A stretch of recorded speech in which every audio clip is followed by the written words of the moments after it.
pratique de marche, eh bien on va en parler avec nos deux invités ce soir. Bonsoir Henri Lafontan.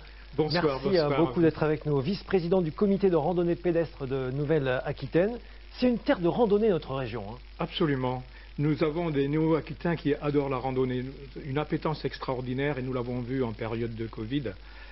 Par ces personnes qui marchaient autour de chez eux et puis qui ont appris que la fédération, la FF Randonnée, elle donnait des conseils tout au long de cette longue maladie pour respecter les distances, respecter les groupes. Et nous avons aujourd'hui... Du coup, la pratique a perduré. Elle a perduré et nous avons aujourd'hui des personnes qui marchaient en groupe qui nous rejoignent à la FF Randonnée parce qu'ils savent que nous avons la compétence, que nous avons assuré pendant cette période une information très importante. Quel est le profil des randonneurs ? On dit qu'ils ont en moyenne 64 ans, peut-être plus âgés en Nouvelle-Aquitaine, mais nous avons de grands espoirs avec des pratiques nouvelles telles que la marche aquatique, on va découvrir lacustre. Ces détails. Mais pour la randonnée, est-ce qu'il faut être sportif ? Ils sont sportifs parce que nous faisons du sport. Nous avons des compétitions sportives, des randos challenges, des championnats régionaux de marche aquatique de longe-côte. Donc c'est du loisir, de la détente, de la connaissance de nos territoires, parce que ça développe le tourisme, mais nous sommes aussi des sportifs. Mais si on n'est pas sportif, on peut quand même se lancer dans la randonnée ? Absolument, absolument. Alors nous engageons aussi vers le sport santé pour permettre à des personnes qui sont à longue maladie, qui ont des difficultés physiques, à faire de la randonnée, à faire de la marche nordique, de la marche aquatique, dans un label santé. Plusieurs types de chemins, par exemple les GR, les grandes randonnées. Comment sont classés ces parcours ? Les GR de pays, ils sont matérialisés selon un balisage qui est national, celui de la FF Randonnée, en blanc et rouge. Ils font l'objet de travaux importants. Il faut les reconnaître, il faut travailler avec les propriétaires, avec les communes. Ils sont inscrits dans un plan départemental des itinéraires de randonnée pédestre.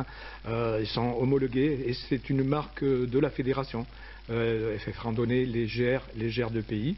Nous avons aussi des boucles locales. Donc nous sommes des partenaires des conseils départementaux, des communautés de communes pour mettre en œuvre ces circuits pour qu'ils apparaissent sur les cartes IGN.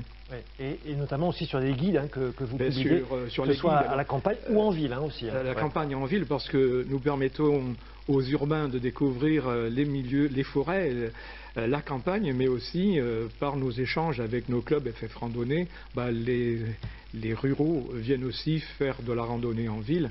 À preuve, nous avons cette année, dans notre concours Mon GR préféré, le GR Bordeaux Métropole, le premier des GR métropolitains passé dans le concours. Bon, je reviens vers vous dans un instant. On va se plonger d'abord dans les archives de l'INA. Comme chaque soir, on est en 1984 ce soir, dans le secteur de Saintes, justement, pour y découvrir le prolongement d'un GR. Nous sommes sur le tour de la Saintonge romane. Regardez.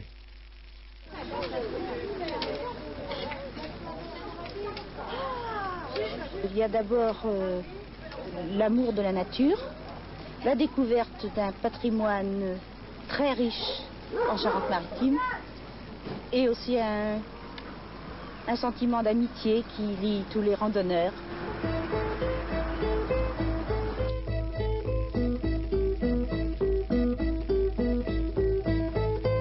En tout, 750 km de sentiers de grande randonnée sillonnent la région Poitou-Charentes.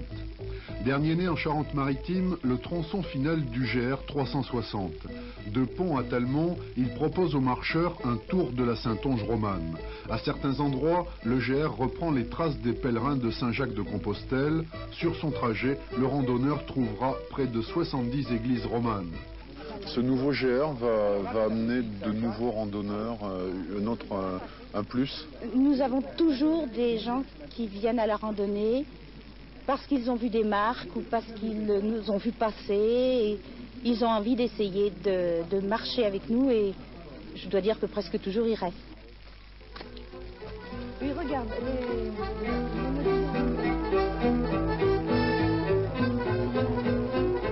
Henri Lafontan, c'est quoi votre conseil pour bien randonner ? S'entraîner, adhérer aussi, dans un club de la FF Randonnée parce qu'on y trouve la convivialité. Et puis on a une palette de parcours et aussi de distance. Donc pour ce qui me concerne, je fais des randonnées à 20 km, à 10 km, à 12, à 8 pour faire de la randonnée douce. Voyez. Bon, très bien. Eh bien, merci à Henri Lafontaine. C'est de bonnes fêtes sur les chemins de randonnée, pourquoi pas.